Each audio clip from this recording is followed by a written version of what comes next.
मेरे भगवत श्रोताओं, भोजन बना के मैया ब्राह्मण के पास में पहुंची, जवाब दिया अब मैं चली जाऊं।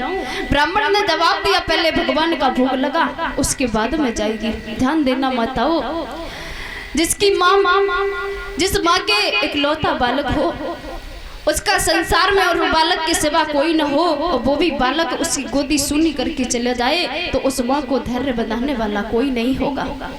ये दुख वही माँ जान सकती है जिन माँ की गोदी से उनका इकलौता बेटा गया होगा, उनके बच्चे की मृत्यु हो जाती है। ये कष्ट वही माता समझ सकती है। आज मैया तारा भगवान का भोग लगा रही है, भगवान के सामने हाथ जोड़ के विनती कर रही है। जवाब दिया प्रभु मेरे बेटे की रक्षा करना गोविंद, मेरे लाल को बचा लेना, मेरा बेटा बगिया में गया है, उसे काले सर्प ने डस लिया है।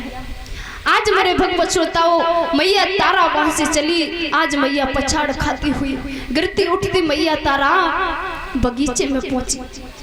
माता को पटकी लग जाती है, फिर से उठ के चल देती है। जाकर के अपने बेटा के पास में पहुंची माताओं, बेटा को गोद में उठा लिया मैया तारा ने। अपने बेटा को निहारने लगी मैया तारा, तो बेटा रोहितास ने जवाब दिया माँ रो नहीं माता, क्यों रो रही हो? ये संसार तो आना जाना है, जो आया वो जाएगा, यहाँ कोई रुक नहीं पाया। आज बेटा रोहितास ने जवाब दिया माँ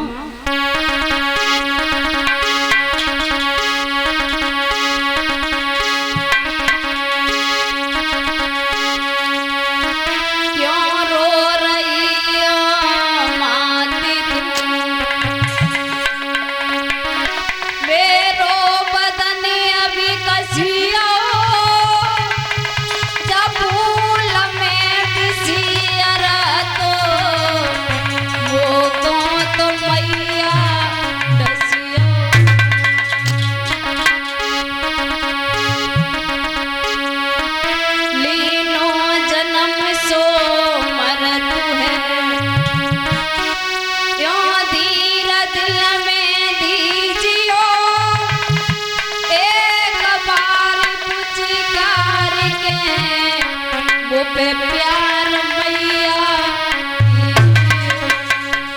आज बेटा रोहितास ने जवाब दिया माँ अब मैं बचने वाला नहीं हूँ, एक बार मुझसे प्रेम कर ले मैया, क्योंकि मेरा बदन कस चुका है, मैं जीवित नहीं रहूंगा। मैया तारा ने रो करके जवाब दिया लाला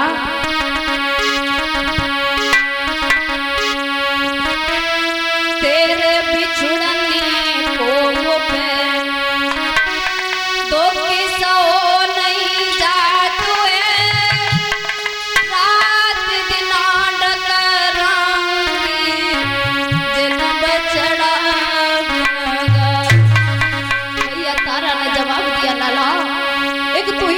जीवन का सारा था, अब तू भी मुझे छोड़ करके जा रहा है लाला, मैं कैसे जीवित रहूंगी तेरे बिना?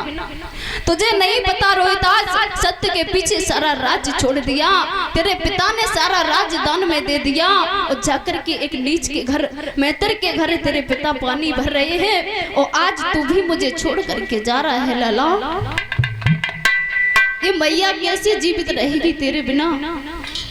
आज मेरे भगवत श्रोताओं, मैया तारा ने जवाब दिया लाला बछड़ा बिना गाय सुत बिना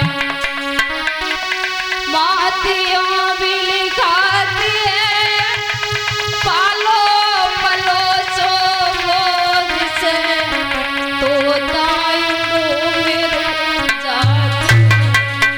मैया तारा ने जवाब दिया लाला पाल पलोस के इतना बड़ा किया, आज परदेश में मुझे अकेला छोड़ के जा रहा है बेटा।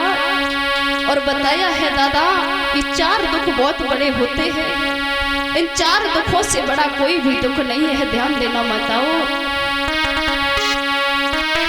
वैसे तो दुखी बहुत हैं, बड़े दुखी हैं 4, भूमि हरण भैया मरण पुत्र शोक हरण। ध्यान देना दादा, जिस जवान भाई की स्त्री मर जाए उसे कोई धैर्य बंधाने वाला नहीं होता, उसे फिर कुछ दिखाई नहीं देता, इससे बड़ा कोई दुख नहीं है। और किसी भाई की भूमि पर यदि कोई इंसान कब्जा कर ले, इससे भी बड़ा कोई दुख नहीं है। किसी भाई का भाई मर जाता है, भाई का नौजवान भाई जब छोड़ के चला जाता है, उससे बड़ा कोई भी दुख नहीं है।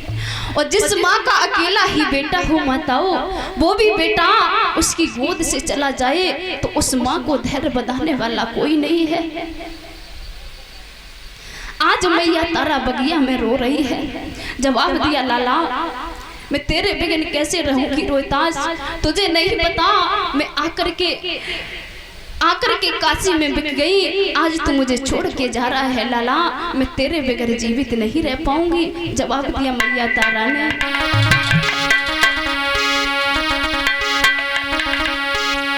अरे चैत गर्भ में रहो नींद भरे सोयो काया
सहारा बनेगा, लेकिन तू तो मुझे अधफर में छोड़ के जा रहा है लाला।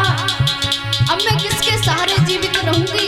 मेरा बुढ़ापे पर कोई भी सहारा नहीं है। ध्यान देना माताओं, जब किसी माँ की गोदी सूनी हो जाती है, उसका बालक इस संसार से छोड़ के चला जाता है, उस माँ को धैर्य बंधाने वाला कोई नहीं होता है माताओं। ये कष्ट वही माँ समझ सकती है जिसकी गोदी सूनी हो जाती है। आज मैया तारा रो रही है बगिया में। अरे जेठिया की लपट मुसीबत आँख न से देखी, और परत चल के बीच पिलकती मैया को।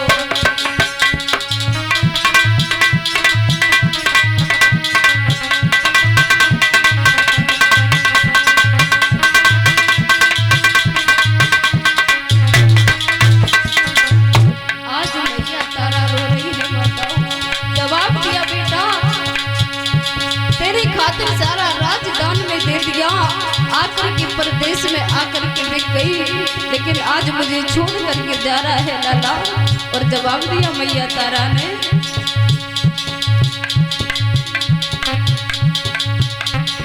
अरे ले सफे बिलकी बिलकी रोवे,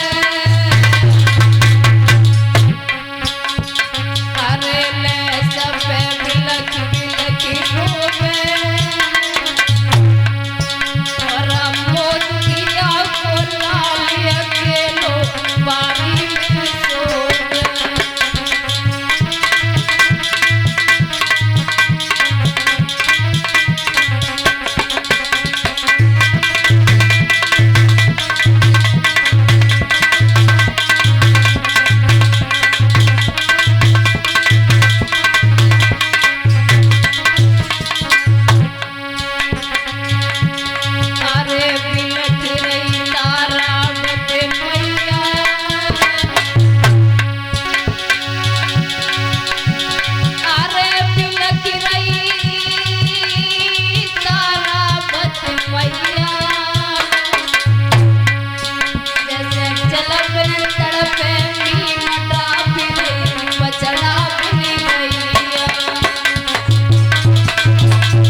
आज मेरे भगवत श्रोताओं, मैया तारा रो रही है।